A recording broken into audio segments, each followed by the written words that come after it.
First, Amiga released the new white dial Speedmaster, which was just perfection in a watch. And now they've upped their game even more for this anniversary series. This watch is just unbelievable. Let's talk about it. Welcome back to the Chisholm Hunter channel. My name is Harrison, as always. And if you do enjoy these videos, please consider hitting that subscribe button before we kick off to help us reach our next goal and also our next giveaway. And I love talking about Speedmasters because I'm getting a Speedmaster. Not at the moment, because I just bought a Leica camera, which was very expensive, so it's going to take a while. But the white dial Speedmaster is definitely it's on my radar at the moment. But this watch, honestly, it's not the watch that I would go for, but it's the historical piece that we all wanted. It is the true testament to the Moonwatch.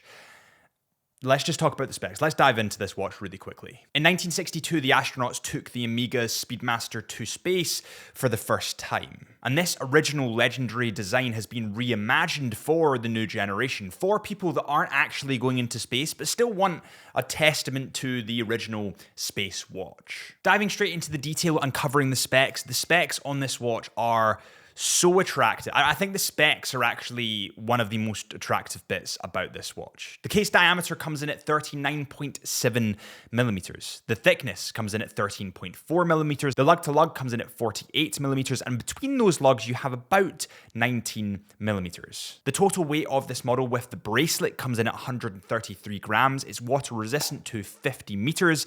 It has scratch resistant sapphire crystal glass with anti-reflective coating. But this sapphire crystal glass looks very similar to the original Hesalite glass, which was used on the first lunar landings. The reason that the astronauts used to use Hesalite and not sapphire crystal is because sapphire crystal, if smashed, it would shatter. So instead, they sported Hesalite on the lunar missions, and that's because it was a lot softer and it wouldn't shatter and poke potential holes in the spacesuit. And when you look at collectors nowadays, they all want the Hesalite versions because that's the testament to the original lunar landing. And that's why Amiga have created this design.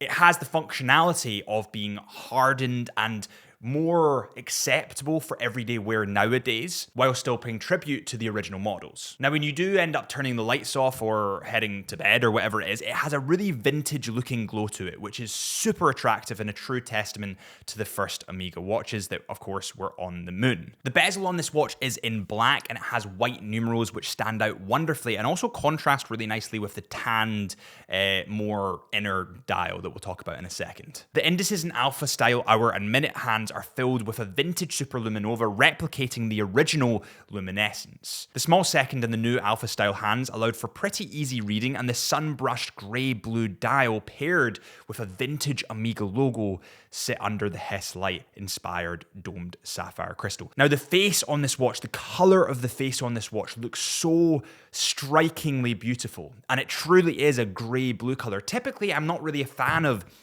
blue dials. I often actually call them boring blue because it seems like everyone within business kind of gravitates towards the blue dials. But this blue dial, for some reason, stands out as being that little bit different, that little bit more vintage, a little bit more classy, I would say, a little bit more understated, and it just looks phenomenal. Now, on the original lunar landings or the space missions, they had a leather strap. So this was kind of like a faded leather strap, but now they have a couple of new iterations. So you obviously have the brown strap, which is a testament to the original. You have a black leather strap, and you also have a bracelet with a comfort release adjustment system. And the bracelet looks super sexy, super classy. I would definitely gravitate more towards the bracelet here, but that's purely my bias because I'm not really a fan of leather straps. They seem to sit in my bone a little bit weird, and I don't know, I've never gravitated towards leather straps, so the bracelet would definitely be for me. It actually looks, from the images and the renders online, like it is the same bracelet, more or less, that's used on the white dial Speedmaster. And if it is that same bracelet, I can tell you for a fact, because I've actually had this on, that it's just beautiful. It has polished links running down the outer two sides and a brushed metal in the center, which gives it a really sleek lines and reflects the light just wonderfully. And on that note, guys, I totally forgot about the wrist check. What's on your wrist today? Please let me know in the comments. Please let me know what your thoughts are on this watch. I honestly love having those discussions in the comment section. At the moment, I have the Tudor Black Bay Heritage on. It's been getting a ton more wrist time?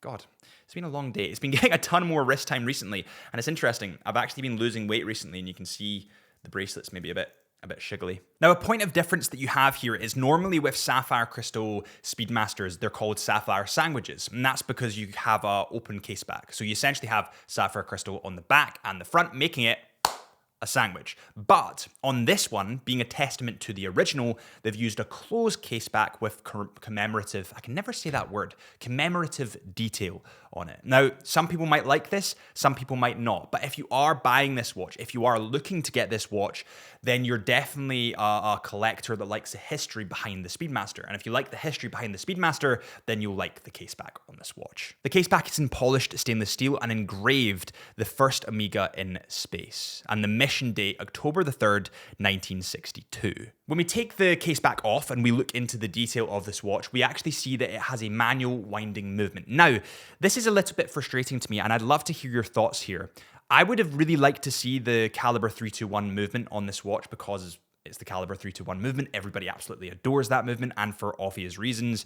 I'll probably do a separate video on that to really go into the detail. But this movement, or this watch, doesn't have that movement. Instead, it has the caliber 3861 movement. Now let's dive into the details a little bit. This is a manual winding chronograph movement with a coaxial escapement, and it's certified by Master Chronometer, approved by Metas, and resistant to magnetic fields up to 15,000 Gauss. This has a free sprung balance with a silicon balance spring. This is a rhodium plated finished, and it has straight Geneva waves. It has a power reserve of 50 hours, and of course it is, as I said previously, fully manual winding, again replicating the first Omega Speedmaster that we saw in space. I love manual winding movements. I think they're absolutely fantastic, and they're kind of a dying breed, so I like the nod to the history of Omega. The thing is, if you took away the history element to this watch, if you took away the marketing bravado that surrounds all watch brands and just stripped it down to its core, how the watch looks and feels, it would still be one of the top watches, chrono watches in the world because of how sexy it is, even without the history.